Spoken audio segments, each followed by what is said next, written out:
the Sanatana Dharma.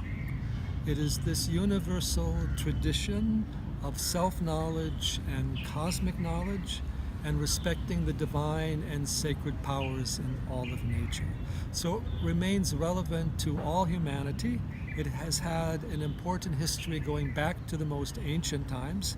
It is the only one of the great ancient spiritual traditions that has survived intact to the present day. And it is now undergoing, for a long time, since Swami Vivekananda, a global resurgence and renaissance in which people all over the world are taking up Hindu practices like yoga, mantra, meditation, pranayama, aspects of Ayurveda, yogic healing. And we see this has become a movement in every continent, in every major country. I have taught and seen this in Brazil, in Russia, in the United States.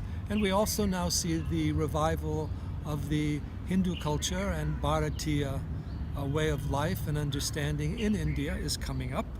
And so there is a new Hindu movement arising, and it's important for young Hindus to recognize that their tradition is having a global impact.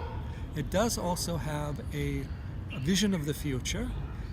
It is producing a cosmic vision that even scientists and doctors have to look into and appreciate. And it has great opportunities for the future, because we're coming into an era of knowledge-based systems, no longer the industrial era. And the Hindu tradition, through the Vedic sciences and the yogic sciences, has its knowledge-based systems that are helping us understand knowledge at a deeper level, a science of consciousness, a science of prana, a science of universal energy. So it's important that Hindus look at their tradition in a futuristic light and look at it according to new concepts of science and also the old Sanskritic concepts like Atman, Brahman, Moksha, Ishvara, and not look at it according to the Western stereotypes of religion, belief, or according to Marxist views. You know, the Marxist view is totally materialistic and trapped in the physical body, physical reality. Hindu view is of a multi-leveled universe from the physical to the highest consciousness, and the human being is not simply a body or even a mind, but a center of that cosmic consciousness and universal awareness. So this deeper vision of Hinduism needs to be developed and shared for the benefit of all, and the traditional Hindu ways of knowledge need to be perpetuated for the future, whether it's Ayurveda, whether it's Vedanta, whether it's all the approaches to yoga, mantra, meditation. These have tremendous value, and so whatever occupation we do, we must recognize that spiritual yogic dimension of life as well.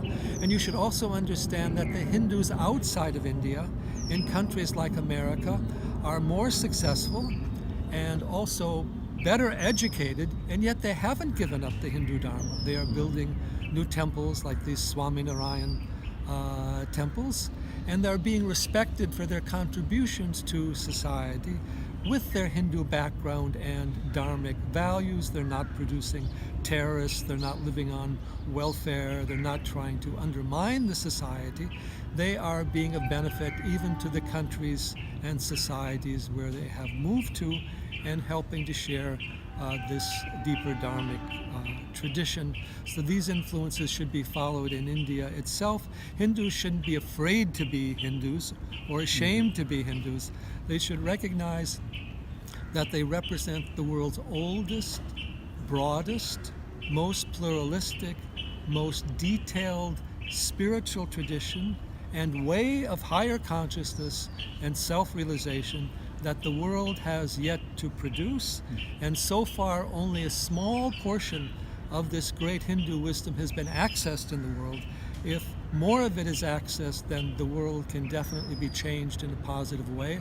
And you can change your own consciousness to a higher level of awareness in which you have peace, happiness, understanding, and the ability to realize your full human potential and also live in a sustainable society in harmony with nature.